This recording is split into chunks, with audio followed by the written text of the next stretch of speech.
जय भोले की हर हर महादेव। तो सावन मास शुरू हो गया है और आज सावन का तीसरा दिन है। तो मैं आज आपको सुनाऊंगी एक सच्चे भक्त की कहानी जो शिव के एकदम सच्चे भक्त थे और ये कहानी जो भी सुनता है उसकी हर मनोकामना पूर्ण होती है। भोलेनाथ उसकी जरूर सुनते हैं। ऐसा माना जाता है कि कावड़ काफी टाइम से लाई जाती है। शिव भक्त काफी टाइम से सावन मास के महीने में जाते हैं और कावड़ लेकर आते हैं।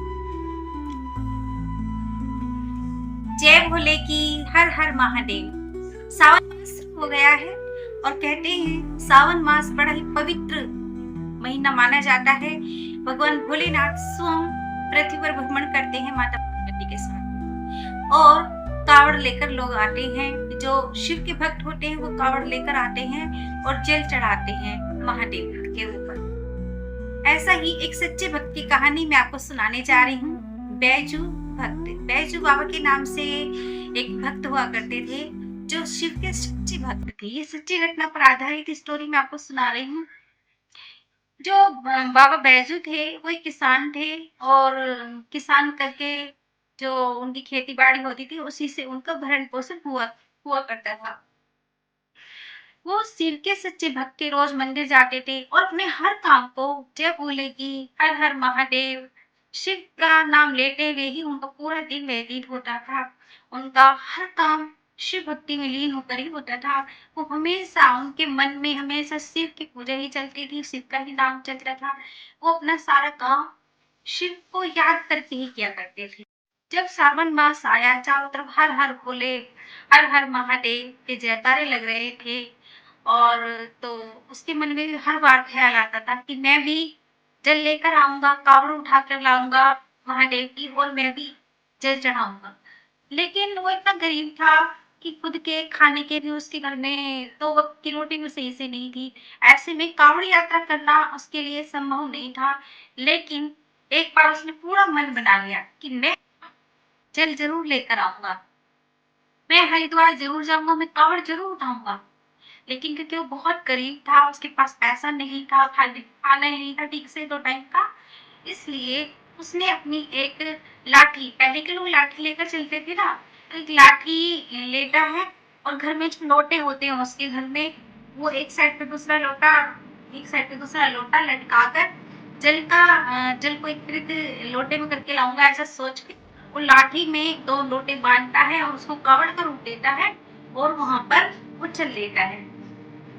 हर हर महादेव जय भोले की इस तरह के नारे लग रहे थे। बम भोले भोले बाबा के जयकारे चारों तरफ से गूंज रहे थे और वो पैदल ही यात्रा के लिए निकल पड़ता है और इस यात्रा को करते करते उसके पैर छिल जाते हैं। भूख प्यास से वो व्याकुल होता है, उसको भोजन भी प्राप्त नहीं होता है, बारिश में भीगता है, कहीं रुकने की व्यवस्था नहीं होती है, इस तरह से भीगते भागते और वो भूख प्यास से व्याकुल होते हुए खुशी दिल से एकदम वो हरिद्वार पहुंचते हैं और हरिद्वार पहुंचकर वो पूजा अर्चना करते हैं और हाथ जोड़कर गंगा माँ को नमस्कार करते हैं और वहां से जल अपने जो जो 2 लोटे लेकर गए थे वो भरकर अपने जो लाठी लेकर गए थे उसको कावड़ पर उठ दिया और वहां से वो आ गए। रास्ते में एक मंदिर पड़ा, वहां पर जो पंडित जी थे उन्होंने कहा कि आप बहुत थके हुए लग रहे हो बाबा, आप बहुत परेशान लग रहे हो, थके लग रहे हो, भूखे लग रहे हो, आप यहाँ पर रुको और जल ही चढ़ा दो। लेकिन जो बैजू बाबा थे उन्होंने कहा नहीं, मैं जहाँ से संकल्प लेकर आया हूँ कि मैं भोले के गांव में जाकर मंदिर में जाकर जिस मंदिर में हम पूजा अर्चना करते हैं, जिस मंदिर में मैं संकल्प उठा कर लाया हूँ, मैं जल वहीं चढ़ाऊंगा। और इस तरह से वो वहां से चल देते हैं और रास्ते में जगह जगह उनको रोका जाता है पर वो नहीं रुकते, वो चलते ही जाते हैं और कोई आराम नहीं करते बीच में।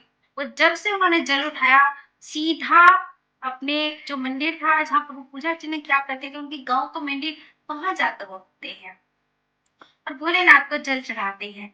जब भोले बाबू को जल चढ़ाते हैं तो बड़ा ही चमत्कार होता है उस टाइम पर कि उसकी झुकी हुई जो कमर होती है ना बैजू बाबा की वो सीधी हो जाती है, आंखों में चमक आ जाती है और चेहरे पर रोशनी आ जाती है और एकदम सुस्त हो जाते हैं। वो जो वहां पर बाकी के भोले जल चढ़ा रहे थे वो उसे देखकर कहते हैं कि सच्चे भक्त की ही पहचान है। देखो कैसे ही इसमें एकदम बदलाव आ गया है, रोग मुक्त हो गए हैं, ऐसे चेहरे पे चमक आ गई, एकदम नूर आ गया। तो इस तरह से बैजू बाबा की कहानी से हमें ये सीखने को मिलता है कि भोले बाबा श्रद्धा से किया हुआ यत्न और जो श्रद्धा भाव से हम जल चढ़ाते हैं उसको स्वीकार करते हैं। हमें बहुत ज्यादा कुछ करने की आवश्यकता नहीं होती है। आपका संकल्प अच्छा होना चाहिए, आपके भाव अच्छे होने चाहिए, आपके मन में किसी के प्रति घृणा नहीं होनी चाहिए, प्यार और प्रेम के साथ आप चाहे हिंसा ना करें। और जब कावड़ उठाकर आप लाते हैं तो जय बोले कि बोलते जाए, कहीं ना देखे कुछ भी। और बस अपने जहाँ पे आप जल चढ़ाते हैं मंदिर में वहां जल चढ़ाएं श्रद्धा भाव से। जरूरी नहीं आप बहुत ज्यादा जल लेके आए, आप थोड़े से जल से भी भाव के भूखे हैं भोलेनाथ। हर देवता भाव का ही भूखा होता है और भोले बाबा तो बिल्कुल भोले हैं, भाव के भूखे हैं। आप जब संकल्प लें कि मैं जल लेने जा रहा हूँ तो बस उस संकल्प को याद रखें, उस भाव को याद रखें और भोले को याद रखें। और सच्ची श्रद्धा से ही भोले बाबा प्रसन्न होते हैं। तो कैसी हमारी स्टोरी लगी बैजू बाबा की कांवड़ कथा? अगर आपको हमारी कहानी दिल को छू गई है तो एक प्यारा सा कमेंट करना, हर हर महादेव, जय भोले की। और लाइक करना, चैनल को सब्सक्राइब करना, ज्यादा से ज्यादा शेयर करना। महादेव आपकी सभी मनोकामनाएं पूर्ण करे। हर हर महादेव, जय भोले।